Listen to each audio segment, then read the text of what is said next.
So, hi guys, sorry for not uploading for all this time. But I am back. So this story is going to be about what if Deku had returned by death. I am not the creator of the story and the original link will be in the description. That out of the way, let's begin. Chapter 1. The first time it happened he didn't even realize, but perhaps he should have.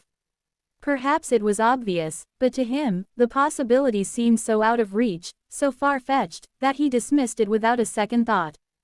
A vivid nightmare. That's all it was, all he thought it was, convinced himself it was. A very eerie, surprisingly accurate and all too real nightmare, but a nightmare nonetheless. For to Izuku's mind, that explanation was more plausible, preferable to the current reality. On one hand, he couldn't blame himself for not realizing sooner. On the other, he wanted to punch himself for his stupidity, for not seeing something that in hindsight was so obvious. But whatever he may think or do, in the end, it didn't even matter. It wouldn't change anything. All he could do was to bite the bullet and endure it. It was all he could ever do. All he can do. All he will do. Over and over, until he was littered with holes and his body stops functioning altogether. And then, he would get up, just so he could do it all over again. Midoriya Izuku always wished he was born with a quirk. When he was told at the young age of 4 that he would, most likely, never develop one, it marked the moment he tasted true despair for the first time. But now, looking back, he started to think it had all been a mistake. That perhaps living a life of crushed dreams would have been preferable over the world granting him his wish in what he thought must be the cruelest way possible. He quickly chides himself for his selfish thoughts. This was just the burden he had to bear. Many realities had been set before him, each more horrific than the last. Izuku had lived them all, and he wept. But with this power he could create a different future, a new outcome.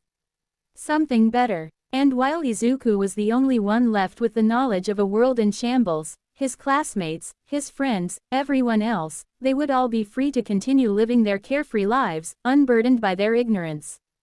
What did it matter if Izuku broke again and again? If it meant they could be saved, he had no choice but to comply. What did it matter, when it would all reset anyways? For them, he would take whatever the world threw at him, again and again. He would cry, so they could laugh. He would break, so they could heal. He would die, so they could live. He just wished it could have been different. For his quirk, he would trade in a heartbeat, if only it meant he could finally stop pretending to be a hero. His eyelids fluttered close, heavy with fatigue and red with tears. His final breath, ragged and hoarse from his screaming, left his lips in a tired puff and his broken chest settled with a shudder. The world dimmed, grew dark. Black. Izuku let it happen, having long since learned to stop struggling. His beating heart still tried to fight it, refusing to give up as easily as its master.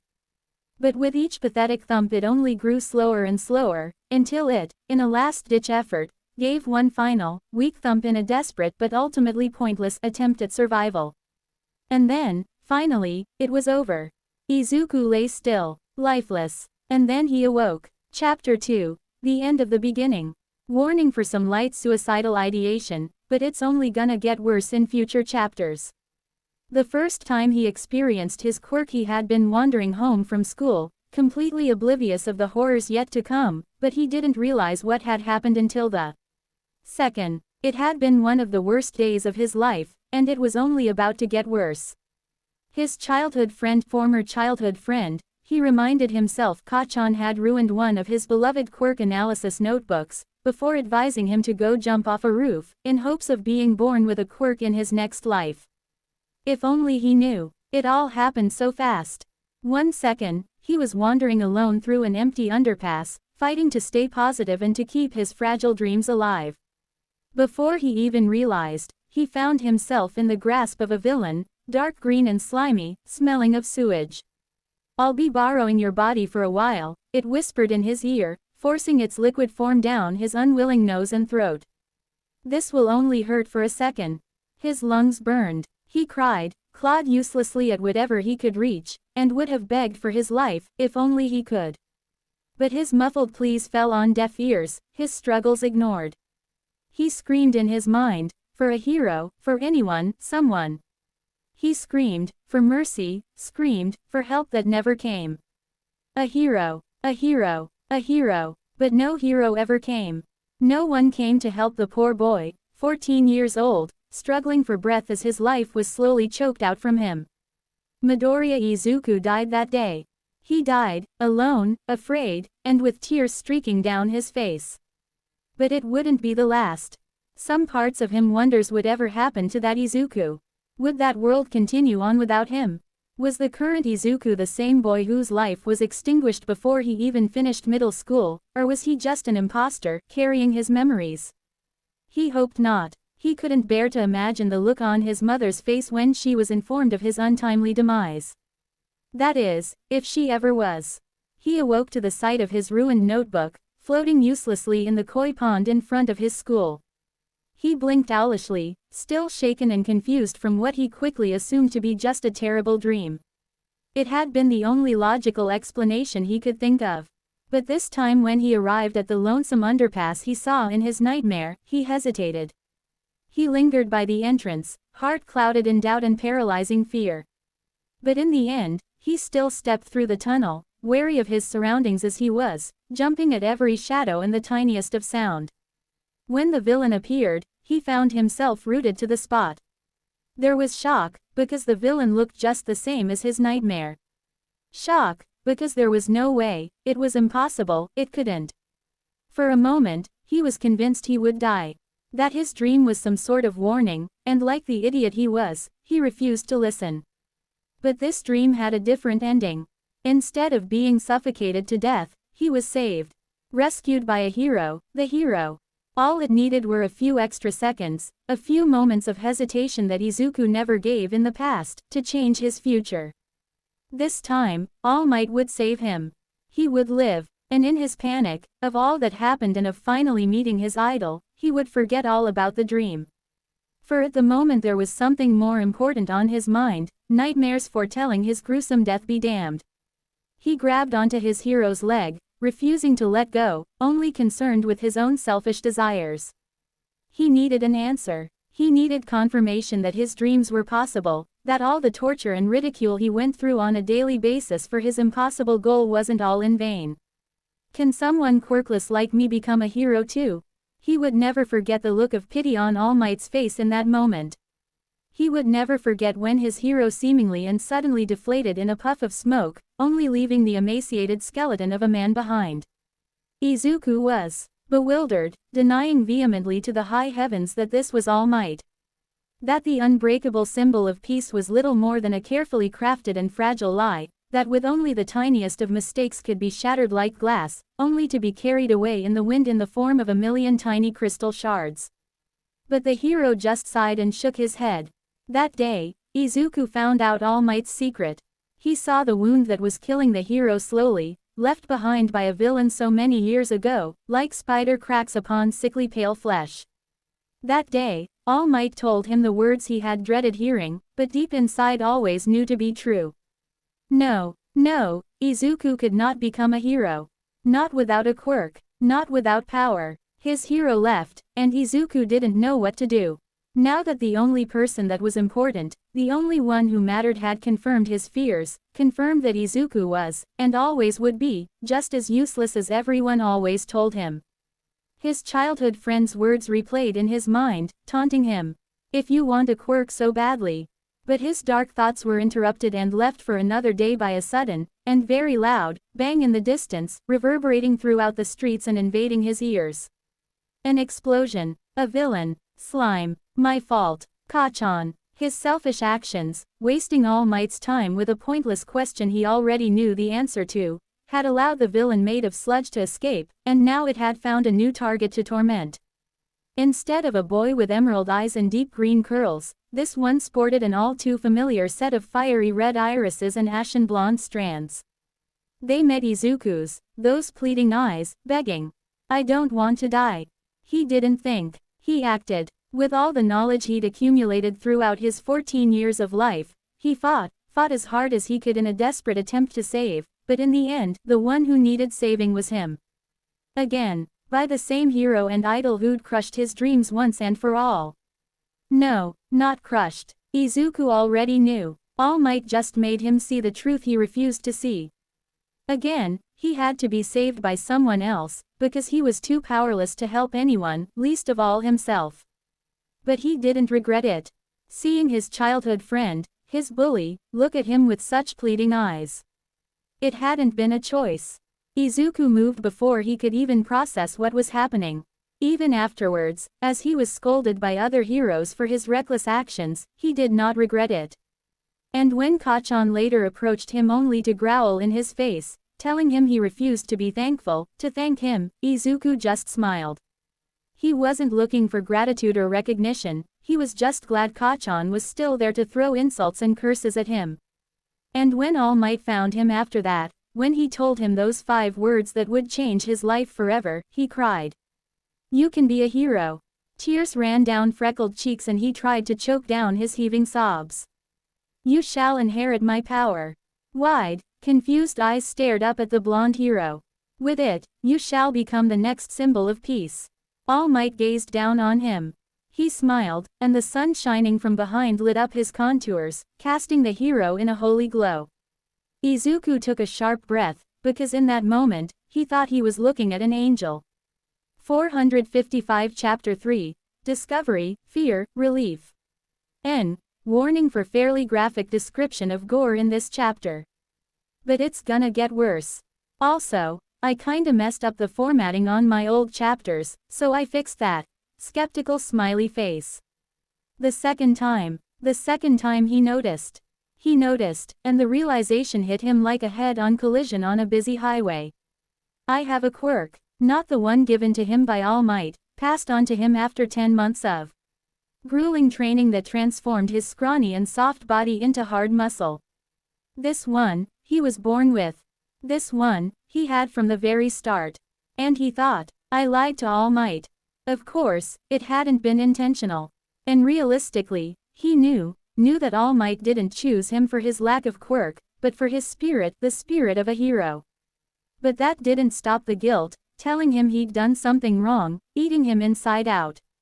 But next to that, next to the guilt and shame, was excitement. Happiness. Because I have a quirk. They had all been wrong. Mom, Kachan, his classmates, the doctor. Frankly, I'm not sure what is wrong, the doctor sighed. My first guess was that your son is one of the unlucky few born quirkless, but none of the tests we've performed indicates that that is the case. By all means, he should have a quirk by now. It's possible your son's quirk is just too weak to be noticeable, but for now, we just have to assume he's quirkless. I would recommend a quirk therapist in the possible scenario that Midoriya-chan does have a quirk, but haven't figured out how to activate it. It's rare, but possible with quirks requiring very specific conditions to be activated. The therapist didn't help. Nothing they made him do had any noticeable effect, and by the end of it, they decided to just write him off as quirkless. But now, of course nothing had worked. Despite all the odd little exercises they had him do, there was one thing they could never ask of him. A trigger so specific, there was no way Izuku could have ever discovered it on his own. Death.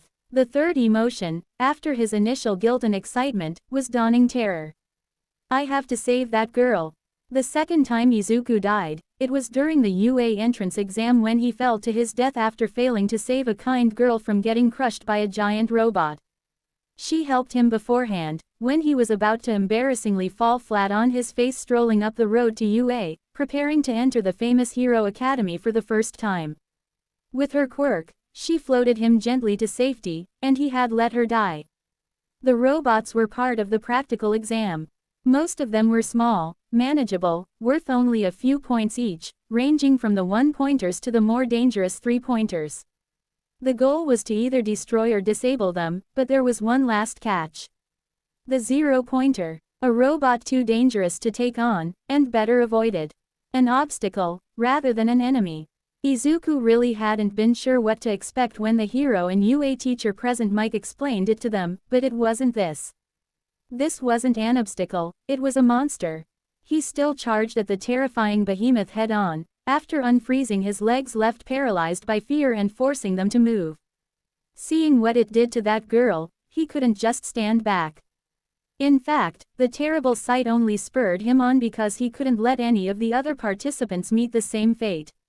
Without a second thought, he used the power bestowed on him by All Might to blow a hole straight through its head, ripping through metal and wire alike like paper.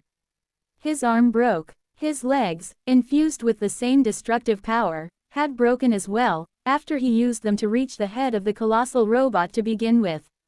It was through an incredible jump that he aimed for the terrifying and merciless robotic visage, which would prove to be his downfall. Quite literally, in this case. He fell, and belatedly realized that he didn't know what to do. He never planned this far.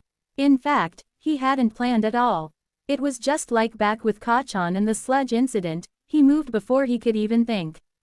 With a wet, sickening splat and crack of broken bones and soft flesh exploding in a rain of nauseating red that left his shattered body even more mangled than it already was, he hit the ground. He was dead before the pain even registered. And then he was back, which left him running around the exam grounds in a frantic search for the girl. This time he had to reach her in time, he had to. In his panic, he completely forgot why he even came here in the first place. The other robots were forgotten, unimportant in the scheme of things. Right now, he wasn't thinking about racking up enough points for UA to accept him. The only thing on his mind was the girl, because he knew his quirk had brought him back for a reason. And that reason was to save a life. He found her, in the same spot as before, but this time she was still alive. There was still time. This time, he would save her. Much like in the first timeline, he jumped. Perhaps he should have thought of a different approach, considering how last time ended, but nothing else popped into his mind at that moment. His priority was to make sure the girl was safe. What happened after wasn't important. He punched. The hulking beast fell, and he along with it. He only had a fraction of a second to relax, knowing that the girl would live to see another day, before panic took hold of him once more. He was going to die, again, and this time he wasn't sure if he would come back. But like with All Might and the villain of Sludge, Izuku's choices gave this future a different outcome. With a sharp slap, he came to a sudden stop, but it wasn't because of the hard, unforgiving concrete ground. He was floating, and in the edges of his foggy vision, exhaustion, pain, fear, relief, he saw the kind girl, hand raised and teary-eyed. "Ah, I was saved again," were his last thoughts, before darkness took over and he passed out. He woke to a small and wrinkled lady standing over him, and though it took a few seconds, he soon identified her as Recovery Girl, UA's own personal nurse and healer. She shook her head and tutted disapprovingly, scolding him for his reckless behavior, but Izuku couldn't find it in him to regret his decision. The girl was alive, and that's all he needed to know. His broken bones had been fixed and his swollen flesh returned to its original shape and color, the burning ache in his body long gone. Everything would be fine. Whether he got into UA or not, which he sincerely doubted, that girl was alive, breathing, and so was he. Everything would be fine. 455 Chapter 4, The Beginning of Despair. Somehow he got accepted into UA, despite what he thought was an extremely poor performance in the practical exam. Aside from the no-pointer one, he destroyed a grand and impressive, for all the wrong reasons, total of exactly 0 robots. But for rescuing that girl, along with securing the safety of all other participants on the battleground, he was awarded 60 rescue points in return. Karma does exist, he mused, a large grin splitting his freckled face in two as he approached the gates to UA for a second time, with hopefully many more to come. But this time it was not as a contestant, but as a student, his uniform worn proudly as proof of his achievement. Studying at UA he would have no use of his quirk, his original quirk, for a long yet not long enough time to come. In fact, through all the excitement of finally attending the school of his dreams and being tutored by All Might himself, along with many other of his favorite heroes, he almost forgot about it. Pushed to the back of his mind, he smiled at the new friends, actual friends he made, passing his school days in bliss, with only a few hiccups here and there to break it up. But he would receive a grim reminder on the day that their homeroom teacher, Aizawa, took them for a school trip to the USJ. The first death was himself, ripped in half with his intestines floating uselessly in too dark water, painted bright red through his blood. Out of all deaths so far, this was easily the most painful. He didn't die right away. It had been faster than choking to death on disgusting sewage slime, but there was something about watching your guts spill out of your body that made the whole experience so much more real. Suffocating was an experience waiting to be over, falling was too fast to register, but seeing his insides spilling out into the open had a finality to it. Aside from the excruciating pain, it left him with a feeling of absolute vulnerability and a promise that it was too late. He screamed without sound, his lungs filling with water dyed crimson. It tasted like iron, bitter, harsh and disgusting. But worse than all that, than the pain, the fear, the blood, the absolute shock and terror, was the expression on Asuisuyu's face. It only lasted a second.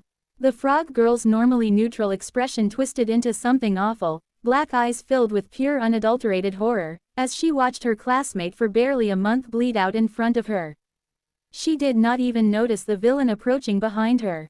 He tried to scream once more, uselessly, reaching a shaking hand out in a desperate attempt to warn her, do something, but all that came out was silence and blood.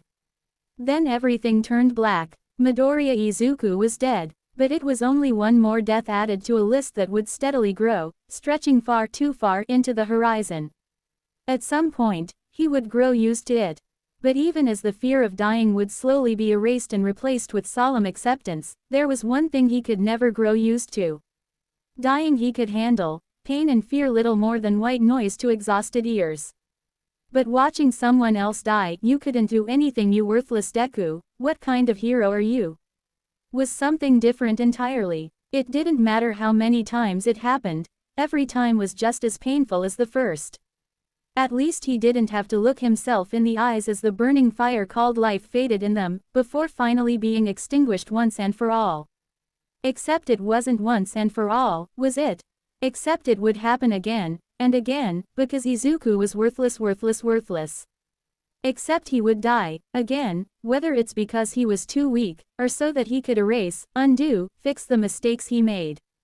But this was something only he could do. This was his responsibility. 455 Chapter 5, Freezing. The second death was Todoroki Shoto. Izuku's eyes blinked open to the space hero, number 13, finishing his speech. Fear seized his heart in realization that there was nothing he could do to warn them of the incoming villain attack without attracting unwanted questions. Even if there was some way for him to convince everyone that they had to leave now, there wouldn't be enough time. That only left him with one option: survive. When the swirling villain of purple mist so dark it almost looked black warped them, Izuku had already changed his initial position. His intent was to evade the warp entirely, but seeing as he failed that, he ended up transported to the same district as the ice and fire user. If Izuku hadn't been there, Todoroki would have frozen every villain as soon as his feet touched the ground. But with the other boy there and in danger of being caught in the attack, he was a lot more constricted in how freely he could use his quirk. In the end, as they were both overwhelmed by villains from all angles, Todoroki's left side erupted in a roaring inferno as a last, desperate attempt to defend himself. So shocked the elemental user was, that he did not even notice the villain sneaking up behind him. By the time Izuku's warning shout left his lips, it was already too late. Todoroki's heterochromatic eyes were open wide with shock, staring without words at the sharpened pole that entered through his back, pierced his heart and thrust through his chest.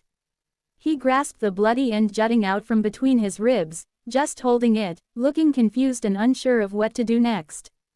His eyes met Izuku's, mouth open in a silent plea.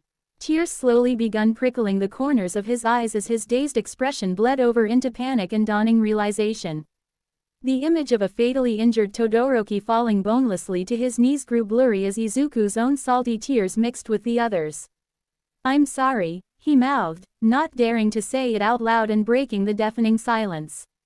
"I'm sorry." He knew what he had to do. Furiously, he wiped his eyes and took a deep breath to steady his beating heart, pounding so hard he thought he heard his ribs creaking. He glared up at the grinning villains through watery eyes and did his best to choke down his sobs and sniffles, threatening to break him. He didn't have to do much after that. He lacked the courage to take action into his own hands, but fortunately, he didn't need to. Before the next minute was up, it was over. Izuku's body joined Todoroki's on the ground. His head landed somewhere else. Hopefully on a villain, he thought, spitefully. That brought a faint smile to his face, so the first thing he did after resetting was to bellow out a hearty laugh. It gained him a few curious stares and a scowl from Kachan, but at that point, Izuku couldn't care less about something so trivial. 455 Chapter 6, False Hope. Third death, not counting his own after Todoroki's, was Aizawa Shota.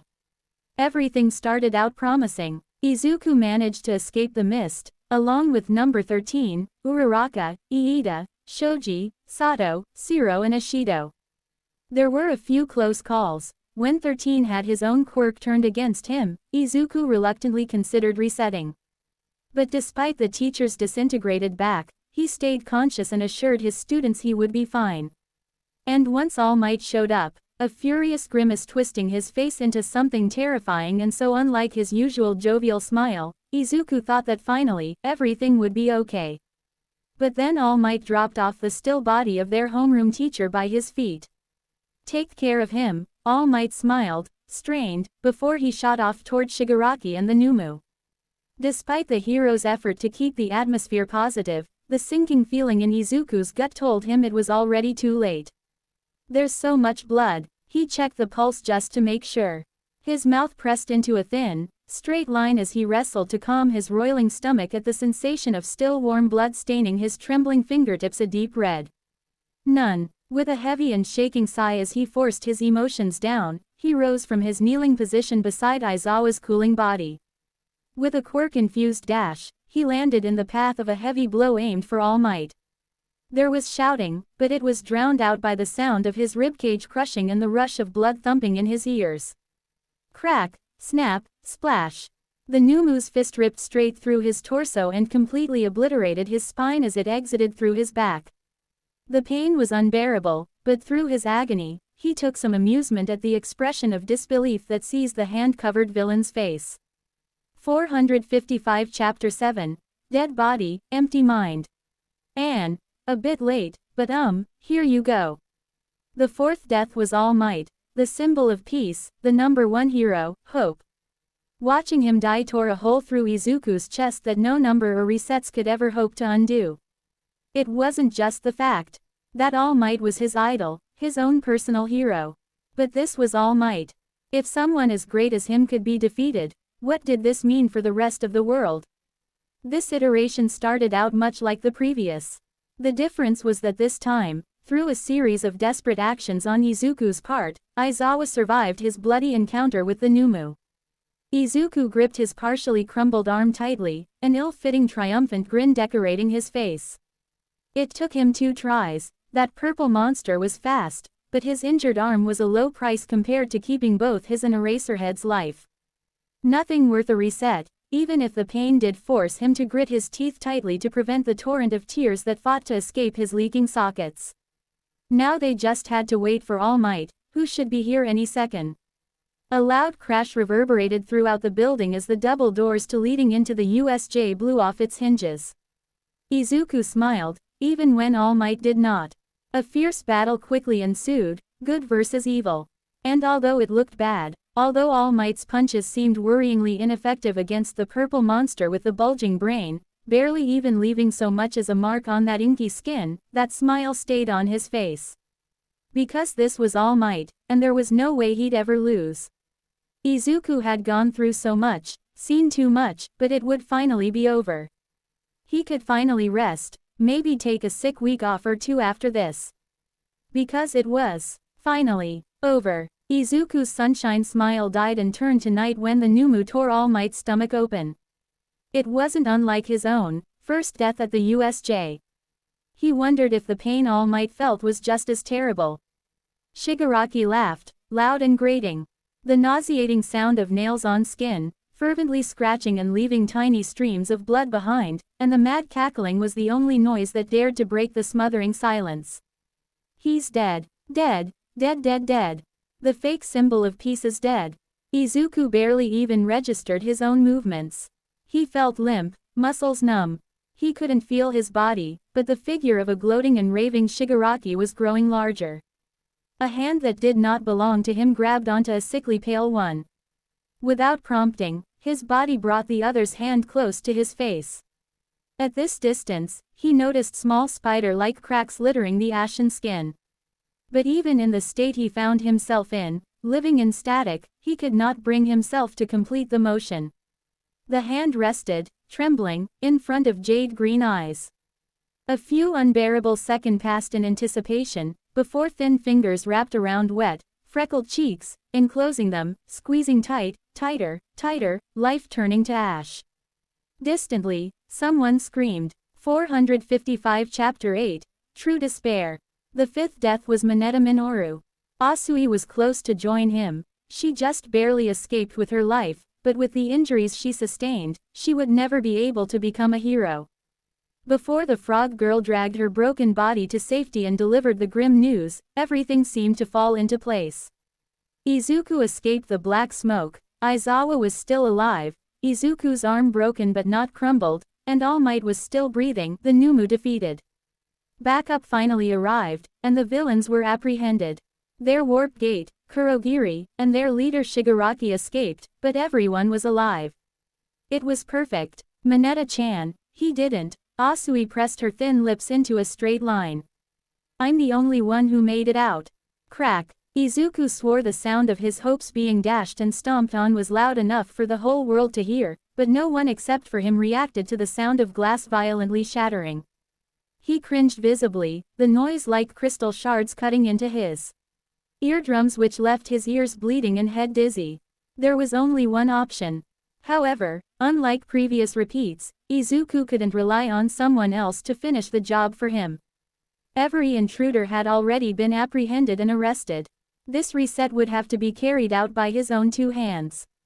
It would be easier if they could just stop shaking. He almost jumped out of his skin when he felt a heavy hand fall on his shoulder, and couldn't stop the indignant yelp that escaped. Izuku lifted his head to meet an intense gaze, deep blue eyes trained on him. Iida. The bespectacled boy may have caught him off guard, but his hand was warm. Comforting. As the class representative, he needed to be strong. It was so typical of the tall teen, to try to cheer up his friends even when he himself was hurting so. Uraraka tried the same, hugging Asui close and repeated lines of comfort and consoling words in her ear softly. There's nothing you could have done, she attempted.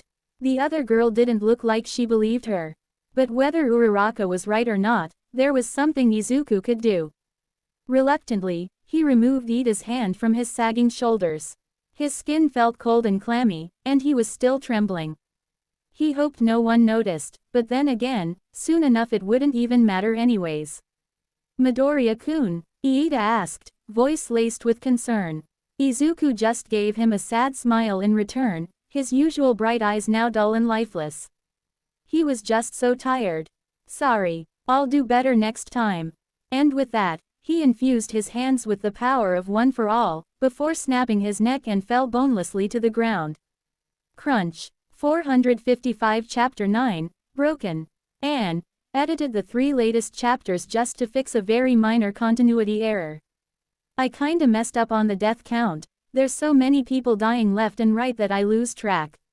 Izuku was shaking, trembling, breathing harsh, ragged breaths as he choked on thin air, doing his best to calm his racing mind. How the hell can I stay calm in a situation like this? His hands flew up to grapple the sides of his head, pulling at the strands to ground himself in the pain, whilst his body curled in on itself as much as it could while still standing. He didn't do better next time, the lie he told Iida tasting like ash in his mouth. The 6th death had been Asui. He followed her and Mineta to the flood zone and just barely avoided the villain with shark-like teeth that once ripped his stomach open. But then, after they escaped and he thought they'd be safe, the villain covered in hands interrupted their moment of reprieve to ruin it all with just one single action. He watched in horror as Shigaraki's fingers curled around Asui's face and crumbled the girl's flesh like burning paper. Was that how it looked on me too? This was now his 8th repeat, and he was determined to make it his last. That's what you said the first 7 deaths too. Deku-kun. Are you all right? The thumping in Izuku's ears were so loud it almost drowned out the sound of Uraraka's worrying voice. He took a few deep breaths. 1 2 3 4 5, 1 2 3 4 5, he counted before uncurling. He gave her a shaky smile, the biggest he could muster. He didn't want to put his friends through any more pain than necessary. I'm fine, he lied. Uraraka didn't look convinced, and he could see Iida eyeing him with concern as well, but any further questions they might have had were forgotten when a dark, misty portal swirled into existence in the middle of the USJ Plaza. Here we go, everyone, get back, these are villains, he cried, and cried. It's finally over, everyone was alive, more or less. No fatal injuries. Izuku worried about All Might and Aizawa, who received the worst of it, and wondered if he needed another redo, but Recovery Girl assured him they would survive. The villains were arrested. Kurogiri and Shigaraki got away, again, but that was a problem left for another day. Perhaps the smart choice would have been to go through the loop again until every loose end was tied in a perfect knot, but Izuku didn't want to reset again. He didn't want to go through it all again. Perhaps it was selfish, but he just couldn't. Not unless it was absolutely necessary. But it's fine now. Everything's fine. Everything will be alright. Ellipsis. Will he? He shook his head. It's fine. All those deaths that happened, that was in another reality, not this one. Sure, everyone was left shaken from the attack, but it's fine. No one died. It could have been worse. So much worse. Are you all right, Iida? Of course he was concerned. Izuku was still crying. I'm fine, he sobbed. It was true, but why did he feel like he just told a terrible lie? Are you sure? The class president put a reassuring hand on his shoulder and gave him a small, comforting smile. When Izuku lifted his gaze faded, dead to meet his friend's eyes, he felt the hand on him tighten. I'm fine, he repeated. Just a bit shaken, is all. Iida opened his mouth, staring into those blank, green eyes. Are you absolutely sure? I'm fine, he repeated for a third time, voice harsh and angry. He took a shaky breath to calm his roiling emotions, feeling guilty for snapping at the other teen. Iida was just trying to be a good friend. I just need to rest a little. Iida was silent, but eventually relented. All right, if you say so. Just remember that if anything is ever bothering you, I'm here to listen. Uraraka ran up to join them, a relieved smile relaxing her face. You guys, she called, but stopped dead in her track when she spotted Izuku. Are you all right? She asked, her mouth turning down into a frown. Izuku could barely find the energy to dignify her with a response. It took every last ounce of his remaining strength to muster up a reply. I'm fine. 455 Chapter 10, Jagged Edges. A bit late, sorry about that. I just wasn't feeling it yesterday, and I feel like my writing is better when I actually feel like writing, you know. So this is better for everyone. Also, this story is going to go on hiatus for a while. The reason is that I haven't written much more past this point. The Stain arc is coming up and my memory is slightly fussy about what exactly goes down. I remember all the important stuff, but not the small details. I contemplated rereading the manga, but I have decided to wait for the anime to catch up. Experiencing the anime is going to be more exciting when I don't remember every little detail that takes place in the manga, you know. My boy. Izuku stilled at the sound of All Might's voice, calling for his attention. It wasn't unusual for him and the hero to converse with each other, but there was something about the seriousness in his teacher's tone that put him on edge. Why yes. He cringed as he squeaked out a reply, turning trembling eyes to face All Might. The hero was silent for a moment, further setting Izuku's nerves on edge as he awaited his sentence. It felt like All Might stared right into his very soul, and judged every inch accordingly, like those icy blues read him like an open book, tearing it open and ripping apart the pages one by one. Your friends came to me with some concerns regarding your well-being, he started. Paused. Then, and I agree. Cold sweat began to form on the back of Izuku's neck. I know you always worry too much about small details, but I can see that this is more than that. You did speak with our school therapist as recommended after the villain attack, right? Izuku nodded carefully in response. I did, but there was only so much he could reveal, so much one person could help him with. All Might looked contemplative, bringing one of his large hands up to his chin and rubbed it thoughtfully. Do you think it helped? He swallowed hard. Please don't worry about me. There's just a lot going on in my life recently, and I need some time to process it. I'll be okay. Well, it wasn't a complete lie. Quote. All Might stopped close to him, before he patted his back in a comforting gesture, being mindful of his strength as to not send his student reeling. Then, he flashed him a thumbs up and a smile, the light reflecting of his pearly whites in a way that hurt to look at. It made Izuku's eyes water in pain, but he refused to look away. Of course, you are strong, my boy. Don't ever think otherwise, All Might boasted. The anxious boy cracked a smile at that. Even if he didn't believe in his mentor's words, it was nice to know All Might had faith in him. Thanks. Izuku's heart felt a little lighter for the rest of the day. Taking time to spend with people Izuku saw die during the USJ was a therapeutic experience. It reminded him that they were still there, still alive. It didn't have to be a lot, just a, "Good morning Todoroki, can I ask a question, sensei?" Or a, "You don't look nervous at all for the sports festival Asui. How can you always stay so calm?" Hearing them reply put his mind at ease, and when night came, he replayed the memories over and over in his head until he passed out from sheer exhaustion, too tired for the nightmares to reach him. The upcoming UA Sports Festival also helped. He could spend all his focus on training, leaving no thoughts left for what occurred at the USJ. And while he was of course nervous to compete on national television, it was a welcome feeling to burning despair and hopeless misery. He could finally relax, and day by day, the bloody memories of a past that never happened gradually began to fade. It would always stay there, in the back of his mind and in his dreams, but now he could face his teachers and classmates without their dead-eyed corpses staring back. The sports festival came and went, and even if Izuku didn't win like All Might and himself had hoped, it was fine. Even if his right hand was left permanently crooked and scarred after his quite literally heated match with Todoroki, it was fine. No one died, no villains attacked, there was no need for a reset, and Izuku could help someone without having to die in the process for once. It was just too bad Iida had to leave before the winner's ceremony was over. Watching Kacchan ride in his restraints on the first place pedestal had been kind of funny.